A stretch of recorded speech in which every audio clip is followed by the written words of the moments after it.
Good morning, everybody, and welcome back to the walk. Today is Monday, January 13th, and today we are up to Ezekiel chapter 31. We're going to go all the way through 31 this week. We're even going to get into chapter 32 just a little bit. And this whole chapter is about Pharaoh to be slain.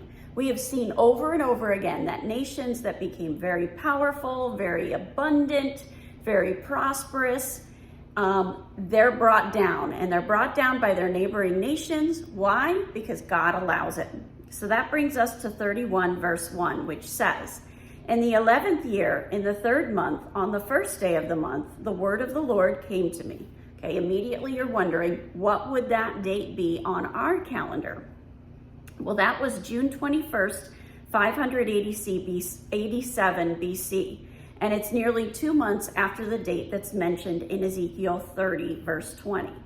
Verse 2, "Son of man, say to Pharaoh, king of Egypt, and to his multitude, whom are you like in greatness?" Okay, so we've got this, who are you like in greatness? So there's a note in the Cultural Study Bible that says, as in chapter 29, verse 3, Ezekiel is probably addressing the office of Pharaoh in general. Hophra was the reigning monarch in 587 BC. Now this next section, there were 2 notes in the Cultural Study Bible. One of them covers chapter 31, verse 3, verse 7 through verse 17. And it says, "The power of the Syrian state waxed and waned for nearly 3 centuries. That means it got bigger and it got smaller, and it got bigger and it got smaller. In Ezekiel's time, it had passed off the scene rather recently, about 20 years earlier. So it served as the perfect image of a long-standing superpower that had crumbled to nothing." So we've got to keep in mind that throughout this chapter, when we see Assyria, it is referring to the fact that a nation can be brought to nothing. Then we get to Ezekiel chapter 31, verses 3 through 14. The study note in the Cultural Study Bible said that, and there's going to be a tree metaphor throughout this. The tree used for the metaphor here is the cedar, and well known in Near Eastern symbol of majesty. It was used for the construction of many important places and temples. Egyptian, Assyrian, and Babylonian kings all recount how they cut down the cedars of Lebanon in order to construct their mighty edifices. The myth of a cosmic tree is also found in Mesopotamian texts. Its roots are found by the great subterranean ocean, and its top merges with the clouds, and thus it binds together with the heavens and the earth and the netherworld. The Sumerian Gilgamesh epic has a motif of a great tree offering shelter to animals. So this tree represents majesty. That brings us to verse 3.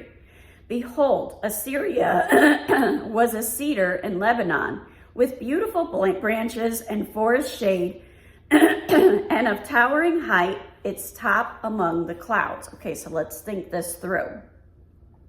Knowing that this cedar represents majesty, so it's got this royalty, it's very beautiful, it's got beautiful branches, it provides shade, which means it provides comfort, and its towering height goes up among the clouds.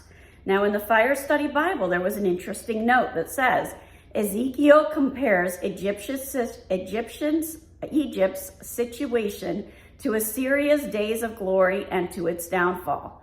Once a major world power, Assyria had been destroyed by Babylon. The same notion would be that would defeat Egypt. So what we have here is we have a parallel being drawn between Assyria and Egypt, and we're going to see this happening off and on throughout this chapter. Why is it being done? Because Assyria was a nation that grew and became very abundant, very prosperous, very prideful, and it got destroyed.